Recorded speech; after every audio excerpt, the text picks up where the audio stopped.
Céad Míle Fáilte. Welcome to the Treasured Tales of Ireland, a place where you can come and listen to the many myths, legends, folk tales, and fairy tales of the Emerald Isle, helping to keep the stories of the past alive. My name is MyLinda Butterworth, and I will be your teller of tales. I hope you'll join me each week for new stories. If you enjoy my work, please like, comment, and subscribe so you don't miss an episode. Additionally, be sure to explore my other story collections for more tales. Before we begin, please note that if you're using the closed caption feature of this video, many Irish names may not sound the way they appear, and we have made every effort to pronounce them correctly. Now, let's get started. Today we begin the Book of the Fianna with the story of the coming of Finn, Part 1 of 5, Episode 25. At the time Finn was born, his father Cumhal of the sons of Bodhmall, head of the Fianna of Ireland, had been killed in battle by the sons of Morna that were fighting with them for the leadership. And his mother, that was beautiful long-haired Morna, daughter of Carraighe, son of Nuada of the Tuatha Danann, and of Ethlin, mother of Lu of the Long Hand, did not dare to keep him with her. And two women, Bodhmall, the woman Druid, and Liath Luachra, came and brought him away to care for him. It was to the woods of Slieve Bladhma they brought him, and they nursed him secretly because of his father's enemies, the sons of Morna, and they kept him there a long time. And Morna, his mother, took another husband that was king of Carraighe, but at the end of 6 years she came to see Finn, going through every lonely place till she came to the wood, and there she found the little hunting cabin, and the boy asleep in it. And she lifted him up in her arms and kissed him, and she sang a little sleepy song to him, and then she said farewell to the women, and she went away again. And the two women went on caring for him till he came to sensible years. And one day, when he went out, he saw a wild duck on the lake with her clutch. And he made a cast at her that cut the wings off her that she could not fly. And he brought her back to the cabin, and that was his first hunt. And they gave him good training in running and leaping and swimming. One of them would run around a tree, and she having a thorn switch, and Finn after her with another switch, and each one trying to hit the other. And they would leave him in the field, and hares along with him, and would bid him not to let the hares quit the field, but to keep before them whichever way they would go, and to teach him swimming. They would throw him into the water and let him make his way out. But after a while he went away with a troop of poets to hide from the sons of Morna, and they hid him in the mountain of Carraighe. But there was a robber in Leinster at the time, Fianna, son of Codna, and he came where the poets were in Finnegas and killed them all. But he spared the child and brought him to his own house, that was in a cold marsh. But the two women, Bodhmall and Liath, came looking for him after a while, and Fianna gave him up to them, and they brought him back to the same place he was before. He grew up there straight and strong and fair-haired and beautiful.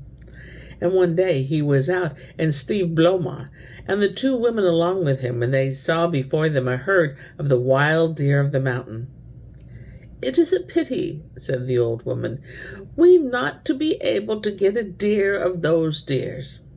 "I will get one for you," said Finn.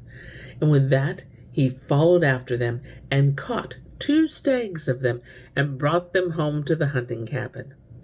And after that he used to be hunting for them every day.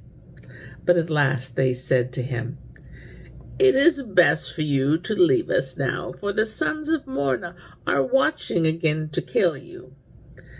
So he went away then by himself, and never stopped till he came to MyLinda, and there he saw young lads swimming in a lake, and they called to him to swim against them.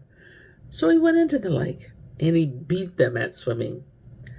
"Fair he is, and well shaped," they said when they saw him swimming, and it was from that time he got the name of Finn, that is, fair. But they got to be jealous of his strength, and he went away and left them. He went on then till he came to Loch Lean, and he took service there with the king of Fintry, and there was no hunter like him, and the king said, "If Cumhal had left a son, you would be that son." He went from that king after, and he went to Carraighe, and there he took service with the king that had taken his mother Morna for his wife. And one day they were playing chess together, and he won 7 games, one after another. "Who are you at all?" said the king then. "I am a son of a countryman of the Luachra of Tiawer," said Finn. "That is not so," said the king, "but you are the son of Morna, my wife, born to Cumhal. Do not stop here any longer," he said, "that you may not be killed under my protection." From that he went into Connacht, looking at his father's brother, Cumhal, son of Trainmore, and as he was going on his way, he heard the crying of a lone woman. He went to her and looked at her, and tears of blood were on her face. Your face is red with blood, woman," he said. "I have a reason for it," said she, "for my only son is after being killed by a great fighting man that came on us." And Finn followed after the big champion and fought with him and killed him. And the man he killed was the same man that had given Cumhal his first wound in the battle where he got his death, and had brought away his treasure bag with him. As to that treasure bag, it is of crane skin it was made, that was one time the skin of Aoife, the beautiful sweetheart of Ilbrecht, son of Manannán, that was put into the shape of a crane through jealousy. And it was in Manannán's house it used to be, and there were treasures kept in it. Manannán's shirt and his knife, and the belt and the smith hook of Gwynnu, and the shears of the king of Alban, and the helmet of the king of Lachlan, and a belt of the skin of a great fish, and the bones of Assel's pig that had been brought to Ireland by the sons of Tyrone. All those treasures would be in the bag at full tide, but at the ebbing of the tide it would be empty. And it went from Manannán to Lu, son of Ethlin, and after that to Cumhal, that was husband to Morna, Ethlin's daughter. And Finn took the bag and brought it with him till he found Cumhal, that was now an old man, living in a lonely place. And some of the old men of the Fianna were with him, and used to go hunting with him. And Finn gave him the bag, and told him his whole story. And when he said farewell to Cumhal, and went on to learn poetry from Finnegas, a poet that was living in Bowen, for the poets thought it was always on the brink of water poetry was revealed to them, and he did not give him his own name, but he took the name of Juvna. 7 years now Finnegas had stopped at Bowen watching the salmon, for it was in the prophecy that he would eat the salmon of knowledge that would come there, and that he would have all knowledge after. And when at last the salmon of knowledge came, he brought it to where Finn was, and bade him to roast it. And when Finn brought him the salmon after a while, he said, "Did you eat of it at all, boy?" "I did not," said Finn, "but I burned my thumb putting down a blister that rose on the skin, and after doing that I put my thumb in my mouth." "What is your name, boy?" said Finnegas. "Juvna," said he. "It is not, But it is Finn your name is, and it is you and not to myself the salmon was given in the prophecy." With that he gave Finn the whole of the salmon, and from that time Finn had the knowledge that came from the nuts of the 9 hazels of wisdom that grow beside the well that is below the sea. Besides the wisdom he got then, there was a second wisdom came to him another time, and this is the way it happened. There was a well of the moon belonging to Bag, son of Buin, of the Tuatha Dé Danann, and whoever would drink out of it would get wisdom, and after a second drink he would get the gift of foretelling. And the 3 daughters of Bag, son of Buin, had charge of the well, and they would not part with a vessel of it for anything less than red gold. And one day Finn chanced to be hunting in the rushes near the well, and the 3 women ran out to hinder him from coming to it, and one of them that had a vessel of the water in her hand threw it at him to stop him, and a share of the water went into his mouth. And from that time on he had all the knowledge that the water of the well could give. And he learned the 3 ways of poetry, and this is the poem he made to show that he had got his learning well. "It is the month of May, is the pleasant time. Its face is beautiful, the blackbird sing his full song. The living wood is his holding. The cuckoos are singing and ever singing. There's a welcome before the brightness of the summer. Summer is lessening the rivers. The swift horses are looking for the pool. The heath spreads out its long hair. The weak white bog down grows. A wilderness comes on the heart of the deer. The sad, restless sea is asleep. Bees with their little strength carry a load reaped from the flowers. The cattle go up muddy to the mountains. The ant has a good full feast. The harp of the woods is playing music. There is color on the hills, and a haze on the full lakes, an entire peace upon every sail. The corncrake is speaking, a loud-voiced poet. The high, lonely waterfall is singing a welcome to the warm pool. The talking of the rushes has begun. The light swallows are darting. The loudness of music is around the hill. The fat, soft mast is budding. There is grass on the trembling bogs. The bog is as dark as the feathers of the raven. The cuckoo makes a loud welcome. The speckled salmon is leaping as strong as the leaping of the swift fighting man. The man is gaining. The girl is in her comely growing power.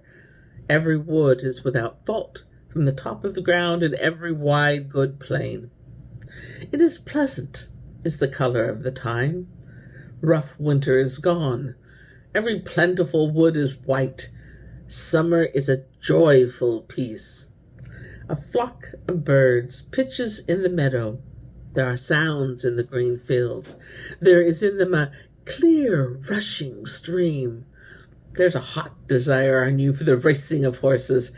Twisted holly makes a leash for the hound.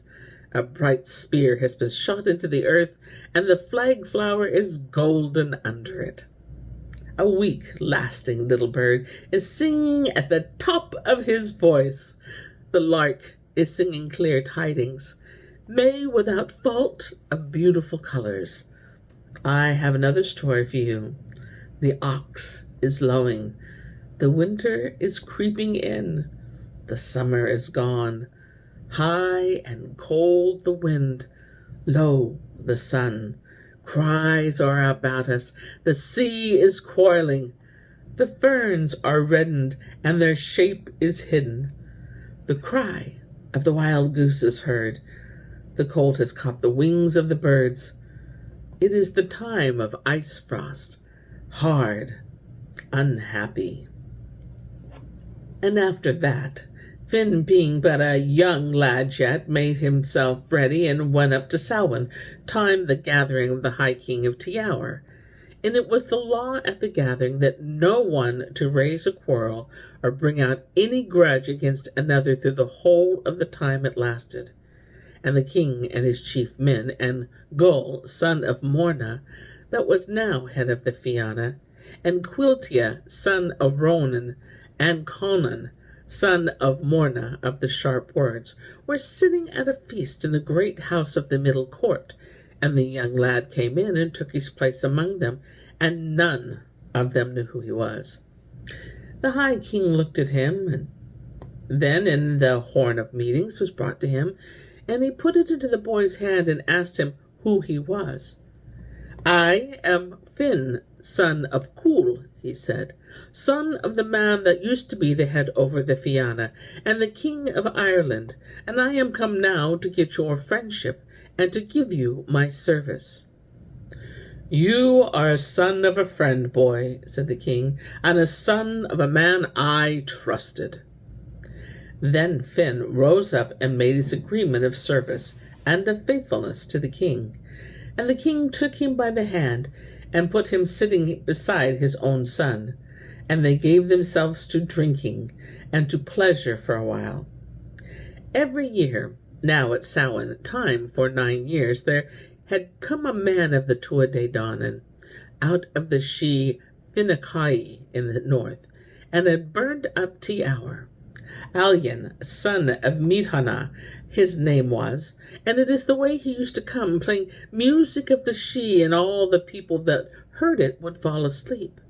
And then they were all asleep, he would let a flame of fire out of his mouth, and he would blow the flame till all Tiaur was burned. The king rose up at this feast after a while, and his smooth horn in his hand, and it is what he said: "If I could keep among you, men of Ireland, any man that would keep Tiaur till the break of day tomorrow without being burned by Allian, son of Midhana, I would give him whatever inheritance is right for him to have, whether it be little or much." But the men of Ireland made no answer, for they knew well that at the sound of the sweet, pitiful music made by that comely man of Sidhe, even women in their pains and men that were wounded would fall asleep.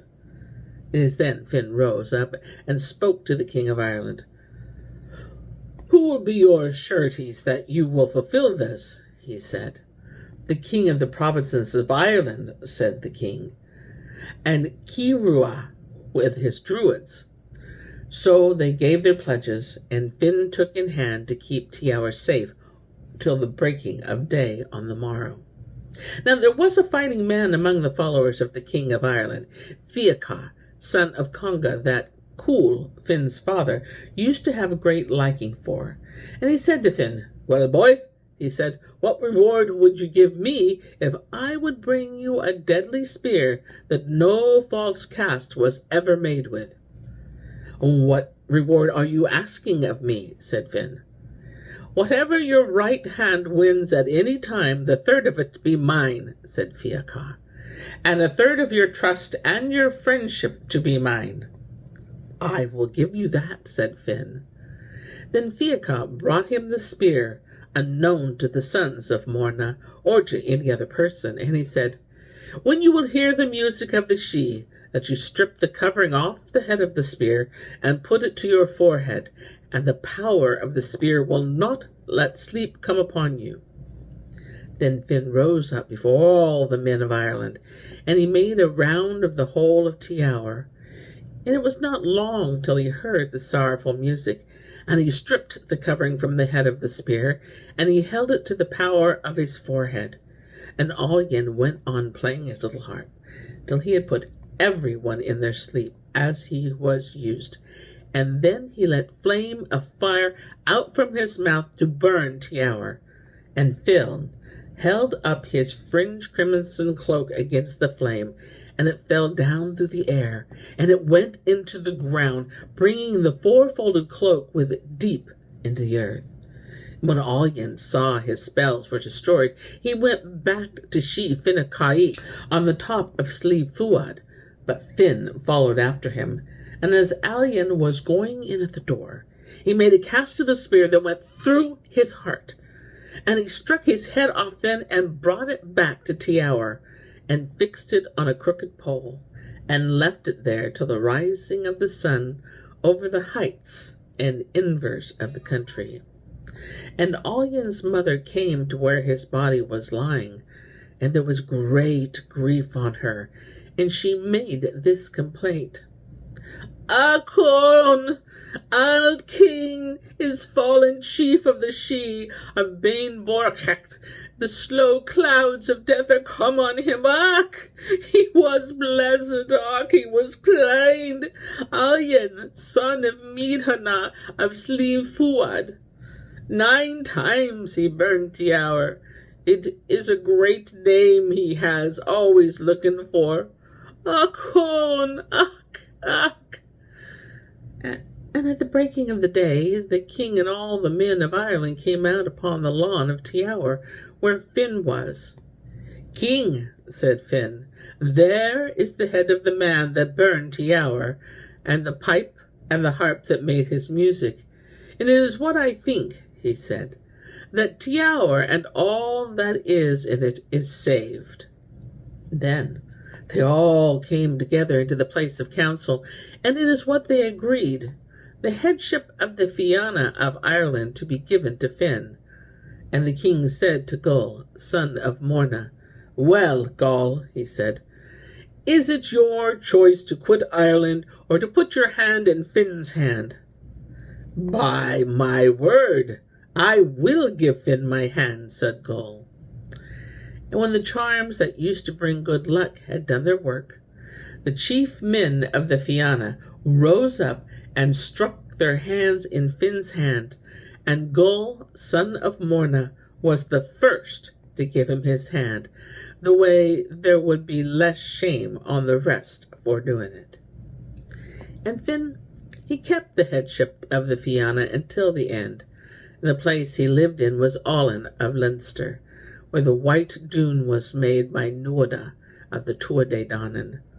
That was as white as if all the lime in Ireland was put on it, that got its name from the great herd of cattle that died fighting one time around the well, and that left their horns there, speckled horns and white. And as to Finn himself, he was a king, and a seer, and a poet, a druid and a knowledgeable man, and everything he said was sweet sounding to the people. And a better fighting man than Finn never struck his hand into a king's hand, and whatever anyone said unto him, he was 3 times better. And of his justice, it used to be said that if his enemy and his own son had come before him to be judged, it is a fair judgment, and he would be given between them. And as to his generosity, it used to be said, he never denied any man as long as he had a mouth to eat with and legs to bring away what he gave him. And he left no woman without her bride price, and no man without his pay. And he never promised at night what he could not fulfill on the morrow, and he never promised in the day which he could not fulfill at night. And he never forsook his right-hand friend, and if he was quiet in peace, he was angry in battle. And Oisin his son, and Usgar his son's son, followed him in that. There was a young man of Ulster came and claimed kinship with them one time, saying they were of the one blood. If that is so, said Oisin, it is from the men of Ulster we took the madness and the angry heart we have in battle. That is so indeed, said Finn. And here is where I end my tale for today. But I'll be back with more tales, many more tales. Until then, my friends, enjoy the journey. Slán go fóill. Bye for now.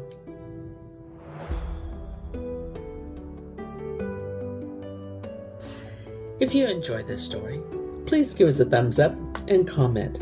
It truly helps us.